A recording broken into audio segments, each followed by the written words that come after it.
ॐ भूर्भुवस्सुः तत्सवितुर्वरेण्यं भर्गो देवस्य धीमहि धियो यो न प्रचोदयात्। ॐ त्र्यम्बकं यजामहे सुगन्धि पुष्टिवर्धनम् अर्वारुकमिव बन्धनात् मृत्युर्मुक्षयोमामृतात्। ॐ कृष्णाय वासुदेवाय देवकीनन्दनाय च अशेष क्लेशनाशाय गोविन्दाय नमो नमः। हे कृष्ण करुणा सिन्धु दीनबन्धु जगत्पते गोपेश गोपिकान्त राधाकान्त नमोस्तुते। तप्त कंचन गौरंगी राधे वृंदावनेश्वरी वृषभानुसुते देवी प्रणामामि हरिप्रिये। ओम नमो वासुदेवाय ओम नमो भगवताय। हरे कृष्ण भागवत पाठ हरि कथा कृष्ण कथा समस्त सनातन भाईদের চরণে জানাই প্রণাম।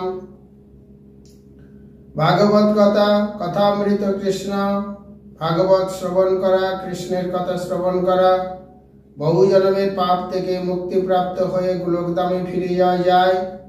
তাই আমি আমার সীমিত জ্ঞান দ্বারা সমস্ত সনাতন ভাইদের মুক্তির জন্য ভাগবত প্রচার করছি। আপনারা ভাগবত শ্রবণ করুন। সংস্কৃত শ্লোকটা কানে শ্রবণ করে তার পুঙ্খানুপুঙ্খ মানে আপনাদের সামনে তুলে দিচ্ছি। আপনারা শ্রবণ করে মুক্তি প্রাপ্ত হন। হরে কৃষ্ণ ভাগবতের দশম স্কন্দের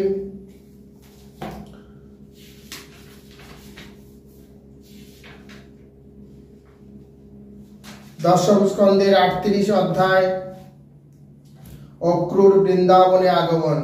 অক্রূর ছিলেন কংসের বন্ধু। আজ বৃন্দাবনে যাচ্ছেন কৃষ্ণ বলরামকে নিয়ে আসতে রথে করে। কংসের উদ্দেশ্য কৃষ্ণ বলরামকে এনে হত্যা করবে। তাই আজ অক্রূর চলেছেন রথ নিয়ে বৃন্দাবনে কৃষ্ণ এবং বলরামকে নিয়ে আসবেন। সুখদেব গোস্বামী বলছেন অক্রূর পিচতাং রাত্রি মধুপুরজাং মহামতি উষিতা রথ মাস্থায় প্রযোজ নন্দ গোকুলাম। সুখদেব গোস্বামী বললেন সেই রাত্রিটি মথুরা নগরীতে অবস্থান করলেন। অর্থাৎ অক্রূরকে কংস আহ্বান করেছেন কংসের কাছে, অর্থাৎ রাত্রিতে মথুরাতে থেকে তার রথ নন্দ মহারাজের গোকুলের উদ্দেশ্যে পরের দিন সকালে যাত্রা করল। গচ্ছন্নপতি মহাভাগ ভগবতম্বুজেক্ষণে ভক্তিং পরামুপগত এবমেত দচিন্তয়ত। পথে যেতে যেতে মহাত্মা অক্রূর কমল নয়ন পরমেশ্বর ভগবানের প্রতি পরম ভক্তি অনুভব করে এইভাবে ভাবতে লাগলেন।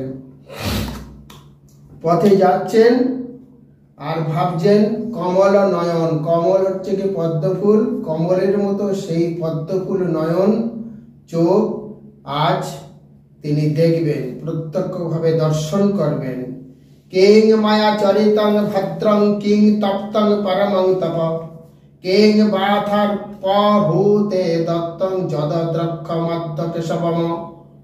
আমি কোনো পুণ্য কর্ম করেছি, না হলে কঠিন তপস্যা করেছি, না হলে এমন কি আরাধনা করেছি যে আজ আমি শ্রী ভগবানকে দর্শন করব।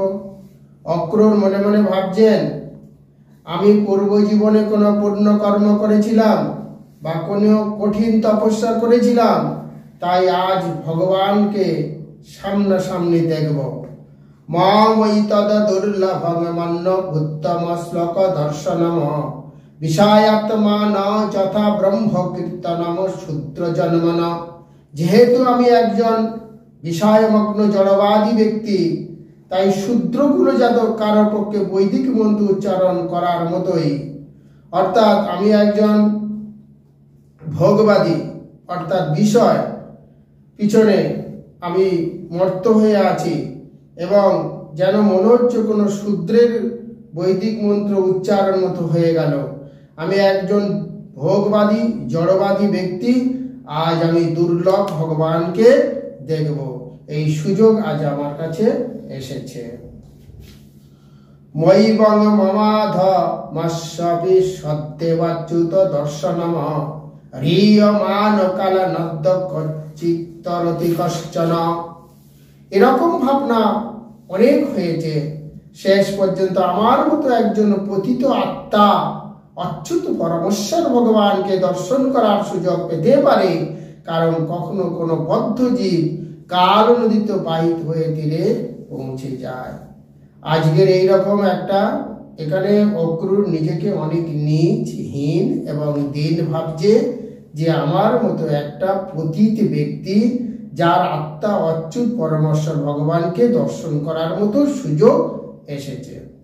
মা বদ্দামঙ্গলং নষ্টং ফলমঙ্গশ্চৈব মে ভব জন্মস্য ভগবত জগিদ্ধে অঙ্ঘ্রি পঙ্কজম। আজ আমার সকল অমঙ্গল নষ্ট হলো এবং আমার জন্ম সার্থক হলো, কারণ যোগীগণের ধ্যেয় পরমেশ্বর ভগবানের পাদপদ্মে আমি আমার প্রণাম নিবেদন করব। অংশবাদাত্মকৃত মেহত্তনুগ্রহং দক্ষয়ং গ্রীপদ্মং প্রতি প্রহিত মুনাহরে ক্রিয়েতাবতারস্য দুরাত্মায়ং তম পূর্বেহ তরণ জন্নক্ষ মণ্ডলত্তিষা। অবশ্যই রাজা কংস আজ আমাকে এখন এই জগতে অবতীর্ণ ভগবান হরির চরণ কমলে দর্শন করতে প্রেরণ করেছে, অত্যন্ত অনুগ্রহ প্রদর্শন করেছে। কেবলমাত্র তার পদনখের কিরণ প্রভাবে অতীত অনেক আত্মা দুরাত্মা সংসার বন্ধক উত্তীর্ণ হয়ে মুক্তি লাভ করেছে। আজ কংস আমাকে অনেক উপকার করেছে, কারণ যে ভগবানের চরণ স্পর্শ করে অনেক পতিত আত্মা উত্তীর্ণ হয়ে গিয়েছে, গোলক ধামে ফিরে গিয়েছে। আজ আমি সেই ভগবানের কাছে যাচ্ছি, কার জন্য না কংসের জন্য। যদর্চিতং ব্রহ্ম ভবাদি বসুরাই শ্রিয়া চ দিব্যং মুনিবি সসত্ততৈ গোচরনায় নুচর্যশ্চ যদ্বনে যদ গোপিকানং কুচো কুঙ্ক মাঙ্কিতম। সেই পাদপদ্ম ব্রহ্মা শিব অন্যান্য সকল দেবতা দ্বারা এবং লক্ষ্মী দেবী দ্বারা মহামুনিরা বৈষ্ণবগণরা যারা সেই পাদপদ্মে পূজা করে, সেই পাদপদ্ম আজ আমি সচক্ষে দেখব এবং সেই চরণদ্বয় গোপীগণ যারা কুমকুমে রঞ্জিত করে সেই পাদপদ্মে আজ আমি স্পর্শ করব। দক্ষামি নূনং সুকপলনাসিকাং স্মেতাবালকারুণা কঞ্চলচনম মোখং মকন্দস্য গূঢ়লকাবৃতং প্রদক্ষিণং মে প্রচরন্তি বৈ মৃগা। আমি নিশ্চয়ই ভগবান মুকুন্দের মুখমণ্ডল দর্শন করব, কারণ হরিণেরাই এখন আমার দক্ষিণ দিকে বিচরণ করছে।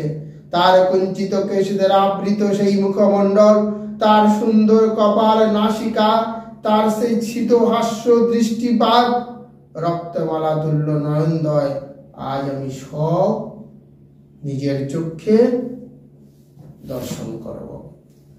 আপদ্য বিষ্ণুর মান যত্তমিয়স ভারাবাতরয় ভুব নিজচ্ছয়া লাবণ্য ধম্র ভবিত পলন্তনং মচ্ছগ্নান সদপল মঞ্জস্ব দিশ।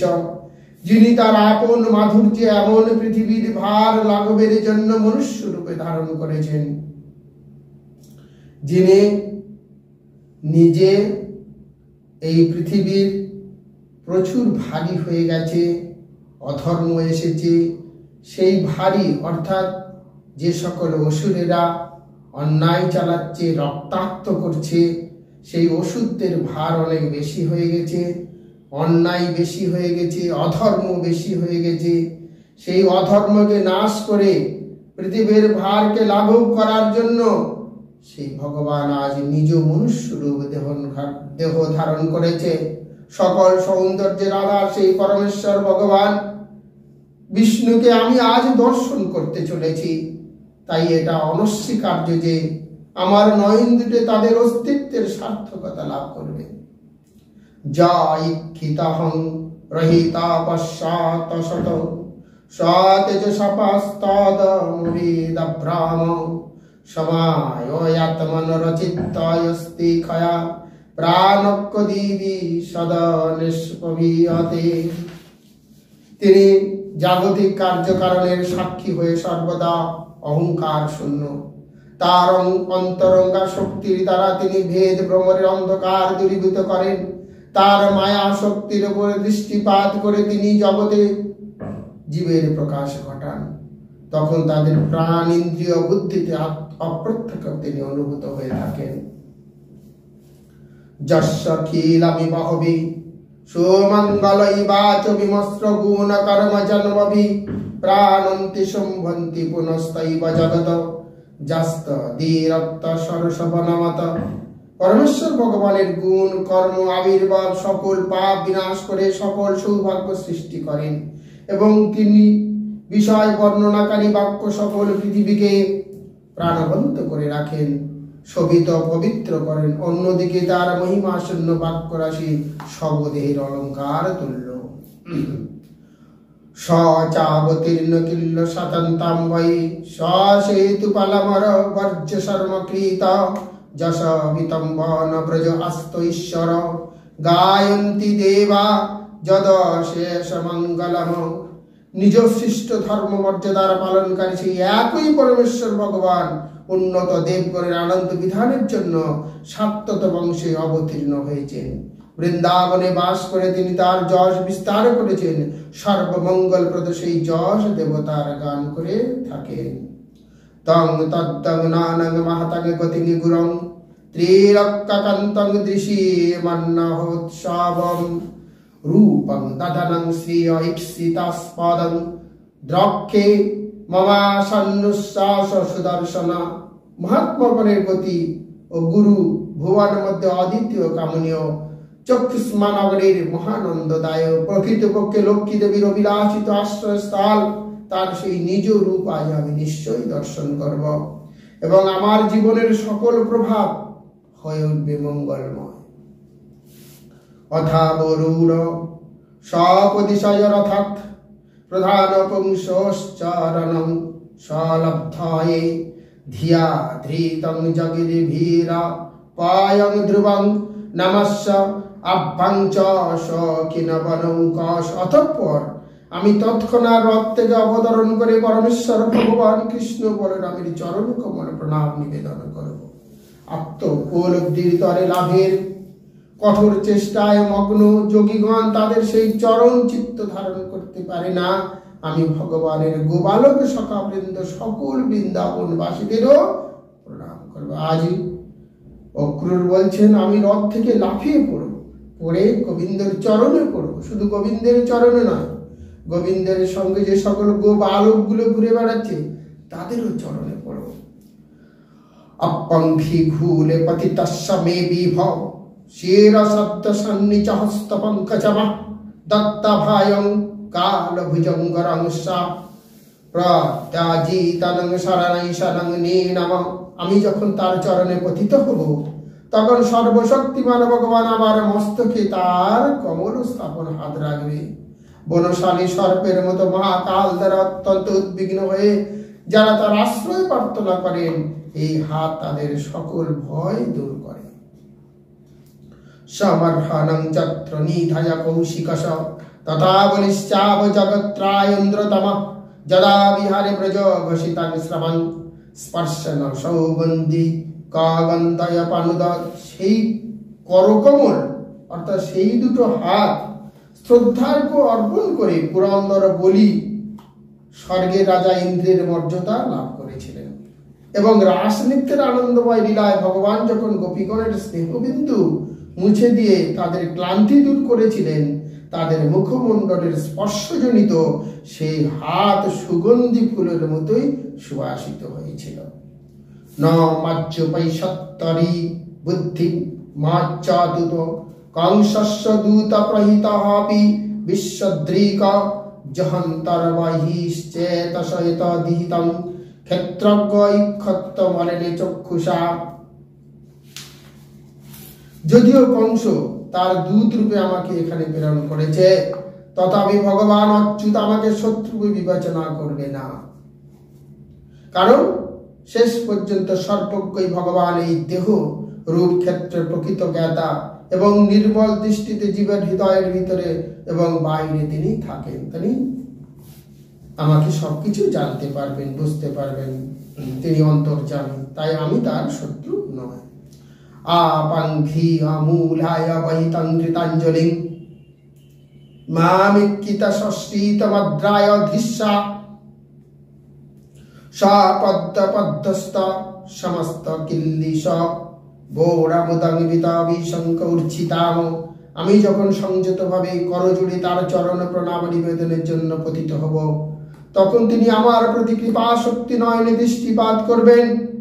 তখন আমার সকল পাপ তৎক্ষণাৎ দূরীভূত হবে। আমি তখন সংখ্যাযুক্ত হয়ে পরম গভীর আনন্দ অনুভব করব। সরিত্তমং জ্ঞাতিমানন্ন দৈবতং দর্বাং বৃহদ্বাং পরেরপ্সতি হতমম আত্মাহি তীর্থক্রিয়াতে তদৈব মে বন্ধুশ্চ কারমত্তক উচ্ছ্বসিততে। আমাকে অন্তরঙ্গ বন্ধু আত্মীয় রূপে হৃদয়ঙ্গম করে কৃষ্ণ তার বলশালী বাহু দুখানি দিয়ে আমাকে আলিঙ্গন করবেন, আর তৎক্ষণাৎ আমার দেহ পবিত্র কর্মজনিত সকল জাগতিক বন্ধন থেকে আমি মুক্তি হয়ে যাব। লব্ধাঙ্গ সঙ্গং প্রণতং কৃতাঞ্জলিং মাং বক্যত ক্রূর তত তুরস্রবা তদা বয়ং জন্মভূতমহি আশা নৈবাদৃত ধীগমস্য জন্মত। মহাযশা ভগবান কৃষ্ণের আলিঙ্গনবদ্ধ হয়ে আমি তার সামনে করজোড়ে নত মস্তকে দাঁড়িয়ে থাকব, আর তিনি আমাকে উদ্দেশ্য করে বলবে, হে প্রিয় ও ক্রূর। সেই মুহূর্তে আমার জীবনের উদ্দেশ্য পূর্ণ হবে। প্রকৃতপক্ষে পরমেশ্বর ভগবানের কাছে যার জীবন আদৃত না হয় তার জীবন নিষ্ফল। এখানে গীতার একটা কথা না বললেই নয়, বলছে এবং সততা যুক্তে যে ভক্তাস্তন পর্যুপাসতে যে চাপক্ষর না প্রত্যন্তের সামনে যোগ বিদ্যমান। ভগবান বলছেন, অর্জুন বলছেন, যারা বিভিন্ন দেবদেবীর পূজা করে, আর যারা নির্গুণ ব্রহ্মের উপাসনা করে, আর যারা আপনাকে আরাধনা করে, ভগবান বলছেন এই দুইয়ের মধ্যে শ্রেষ্ঠ হচ্ছে মজ্জাবেশ্য মনোজবান নিত্যযুক্ত উপাসকে শ্রদ্ধায় পরে পেতাস্তমে যুক্ততমা। অর্থাৎ যে ব্যক্তি পরম ভক্তি সহকারে আমার লীলাবিলাস শ্রবণ করে, অর্থাৎ ভাগবত গীতা শ্রবণ করে এবং আমার নাম গুণগান গায়, তিনিই কিন্তু এই জগৎ থেকে উদ্ধার হয়ে যান। তাই এখানে আজ অক্রূরের কথায় পরমেশ্বর ভগবানের কাছে যার জীবন আদৃত হয়নি, এই মানব জীবন তার কাছে নিষ্ফল। তাই প্রতিটি মানুষের কৃষ্ণ ভাবনাপন্ন এবং অমল গ্রন্থ এই ভাগবত যদি শ্রবণ না করে, তাহলে তার জীবন বৃথা।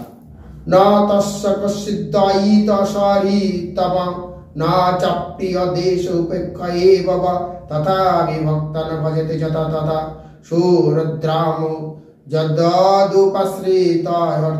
পরমেশ্বর ভগবানের কোনো প্রিয় বা পরম শরীর নেই, এমনকি তিনি কাউকে অবাঞ্ছিত দেশযোগ্য উপেক্ষা করেন না।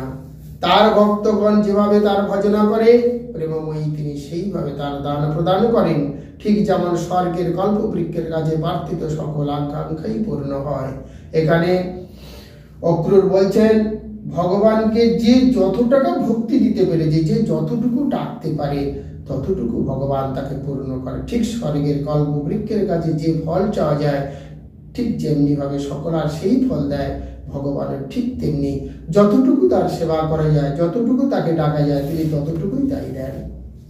কিং চাগ্রাজমানবতং যদুত্তমং সায়ন পরিম পঞ্চম গৃহীতমঞ্জলৌ গৃহাং প্রবসপ্ত সমস্ত শতকৃতম সম্প্রখ্যাতি কংস কৃতং সবন্ধসু। অতঃপর আমি যখন আমার মস্তকে অবনত করে দণ্ডায়মানে থাকবো, শ্রীকৃষ্ণের জ্যেষ্ঠ ভ্রাতা যদুশ্রেষ্ঠ আমাকে আলিঙ্গন করার পরে আমার অঞ্জলিবদ্ধ হাত ধারণ করে তার গৃহে নিয়ে যাবেন। সেখানে তিনি আমাকে সকল উপাচারে স্বাগত সম্মান জানাবেন এবং তার পরিবারের সদস্যদের প্রতি কংস কিরকম আচরণ করছে আমার কাছে তা জানতে চাইবে। ইতি সঞ্জিয়াস্তান কৃষ্ণং সাফল্প তানয়তমনি রথনগকিলং প্রাপ্ত সূর্যাশ্চান্ত গিরিঙ্গিনিপ। সুখদেব গোস্বামী আরো বললেন, হে রাজন, সফলাক্ষ পুত্র যখন পথে যাত্রা করেছিলেন তখন এইভাবে গভীরভাবে শ্রীকৃষ্ণ চিন্তায় মগ্ন হয়ে সূর্য অস্তাচলে প্রারম্ভে তিনি গোকুলে উপনীত হলেন। তাহলে এইভাবে তিনি রথে যাচ্ছেন আর ভগবানের কাছে তিনি গিয়ে কি করবেন, ভগবান সবকিছু তিনি এখানে চিন্তা করতে করতে যেতে যেতে প্রায় সন্ধ্যা হয়ে এসেছে। পদানি তস্য খিলালপাকপালৌ কেটজ্যেষ্ঠমলপদারণ তদর্শ গষ্ট ক্ষীতে কৌতুকানি বিলক্ষিতান্নভ্য যাবঙ্কুশাদৈ। নিখিল লোকপালগণ তাদের কিরীটে যার পবিত্র চরণের ধারণ করেন তার সেই পদচিহ্ন অক্রূর গোষ্ঠে দর্শন করলেন। পদ্মজ অঙ্কুশ চিহ্নিত ভগবানের স্বতন্ত্র সেই পদচিহ্ন ভূমিতলাকে অপূর্ব সৌন্দর্য মণ্ডিত করছিল। যখন তিনি বৃন্দাবনে ঢুকেছেন, ভগবানের সেই ছোট ছোট পা তিনি গোচরণে ছিলেন, হেঁটে গিয়েছেন এবং পায়ের তলায় যে শঙ্খ চক্র গদা পদ্মধারী জব অঙ্কুশের তিনি দেখতে পেলেন এবং তিনি সেই পা দেখেই তিনি সৌন্দর্য মণ্ডিত ছিল এবং পা দেখে তিনি আনন্দে আনন্দিত হলেন। তদ্দর্শন আহ্লাদ বিপ্রীত সম্ভ্রম প্রেমনর্দরমশ্রু কলাকুলেক্ষণ রথাদবস্কন্দ সাতেদবেষ্টত প্রভরমুন্নংঘ্রীর জংসায়েতি। ভগবানের পদচিহ্ন দর্শনের আনন্দে চঞ্চল হয়ে শুদ্ধ প্রেমবশত তিনি রোমাঞ্চিত হলেন এবং তার নয়ন দুটি অশ্রুপূর্ণ হয়ে উঠল। অক্রূর তার রথ থেকে লাফ দিয়ে নেমে আহা এই আমার প্রভুর পদদয়ের ধূলিকণা বলে চিৎকার করে সেই পদচিহ্নের মধ্যে গড়াতে শুরু করলেন। অক্রূর রথ থেকে লাফিয়ে পড়লেন, লাফিয়ে পড়ে বললেন এই আমার প্রভুর পদচিহ্ন বলে সেই ধুলোর উপরে তিনি গোড় খেতে লাগলেন। দেহাং ভূতামিয়ানার্ত হিত্তাদম্ভং ভীয়ংশচনং সন্দেশ দাওয়া হরের লিঙ্গি দর্শন শ্রবণাদিবি। সকল জীবের জীবনের উদ্দেশ্য হচ্ছে আনন্দ, যা কংসের নির্দেশ পাওয়ার পর সকল দম্ভ ভয় অনুতাপ পরিত্যাগ করে শ্রীকৃষ্ণের দর্শন শ্রবণ স্মৃতি বর্ণনায় মগ্ন হয়ে অক্রূর অর্জন করেছিলেন।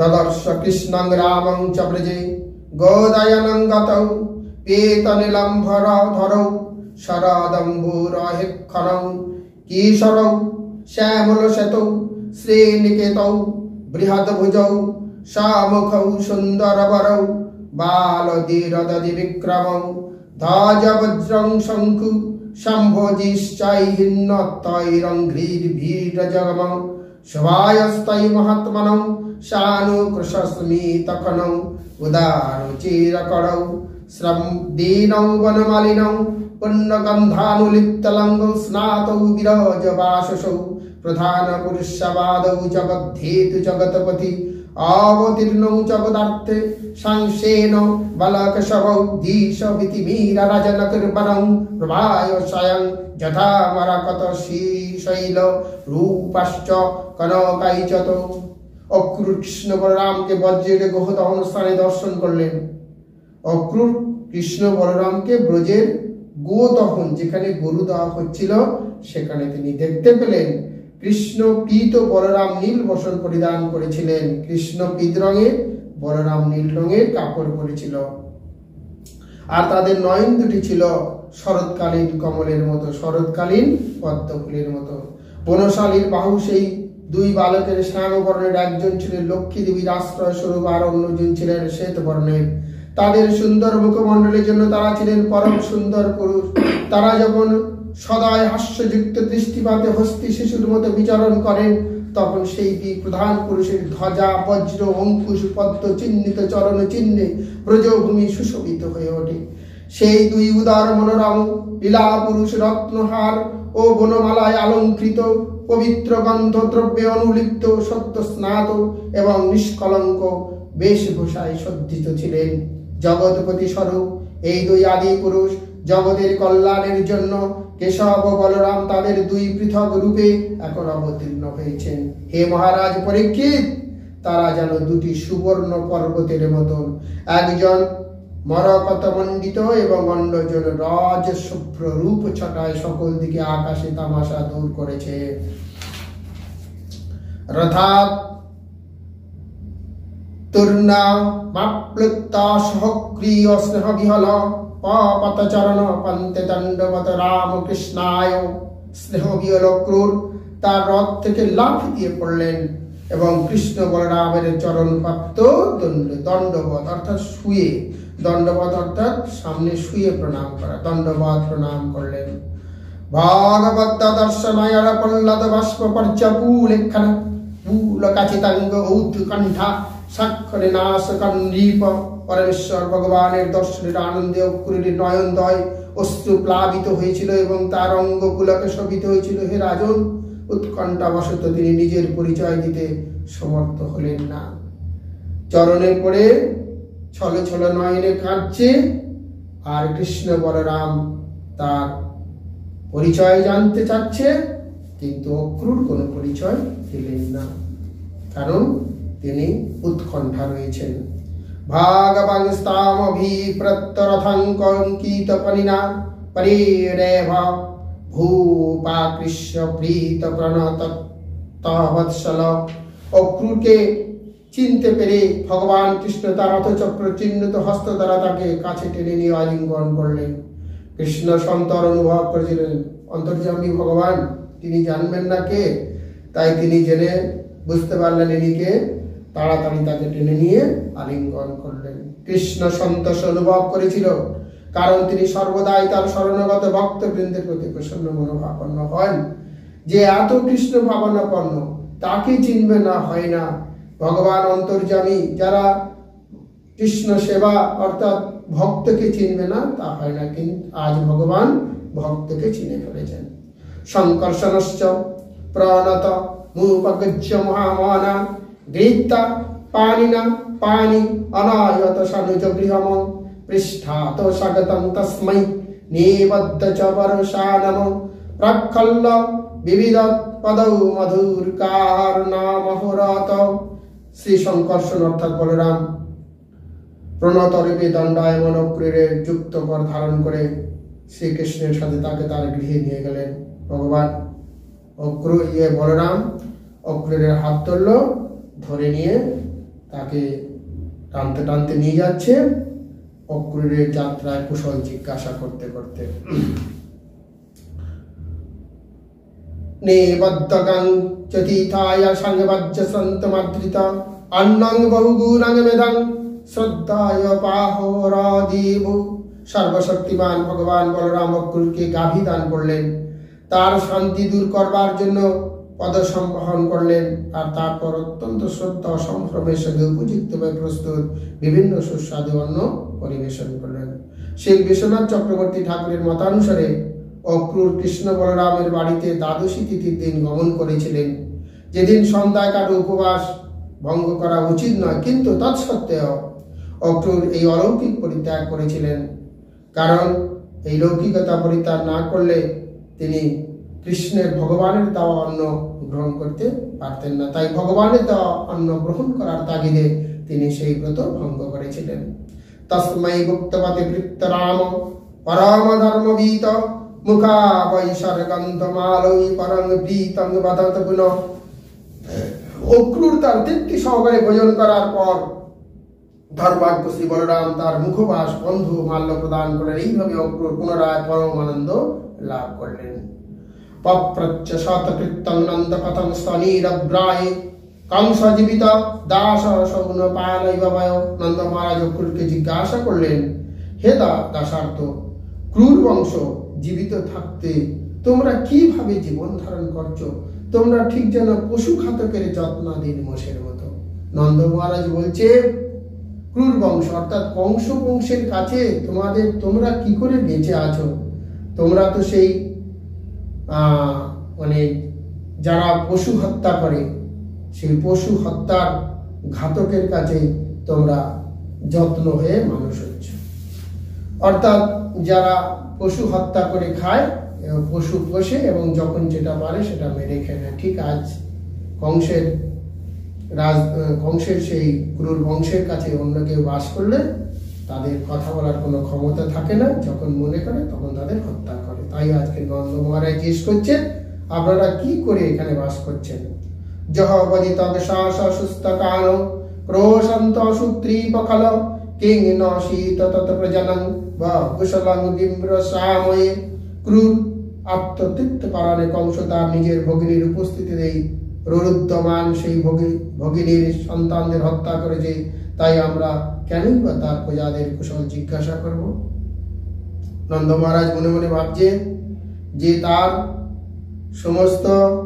তাদের সমস্ত বাচ্চাদের হত্যা করেছে, তাই তার কুশলের কথা অর্থাৎ কংসের কুশলের কথা আমাদের জিজ্ঞাসা করার কোনো প্রয়োজন নাই। এত্তং স্বনীতয়া বাচানন্দেন সুশোভাজিত অক্রুরা পরিপৃষ্টন যাহা বদ্ধ পরিশ্রমব। এরূপ সত্য মধুর বচনের প্রশ্নের দ্বারা নন্দ মহারাজ কর্তৃক সম্ভাষিত হয়ে অক্রুর তার পথশ্রম বিস্তৃত হয়েছিল।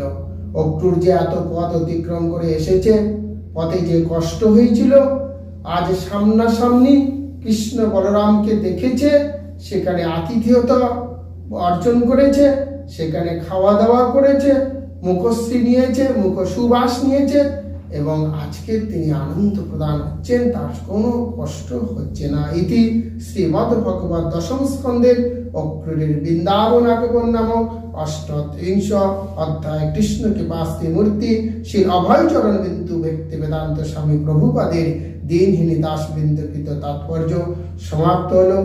হরে কৃষ্ণ। সমস্ত সনাতন হিন্দু ভাইদের বলছি, অমর পুরাণ 18টা পুরাণের মধ্যে কেবলমাত্র ভাগবতী হচ্ছে কি মহাপুরাণ, যেটি কৃষ্ণলীলা, এটিকে শ্রবণ করলে সত্য ত্রাপর দেতা এবং কলির কিছু অংশ এতে আছে। আপনারা শ্রবণ করুন, মুক্তি পান এবং গোলকধামে ফিরে যান। হরে কৃষ্ণ। রাধে রাধে।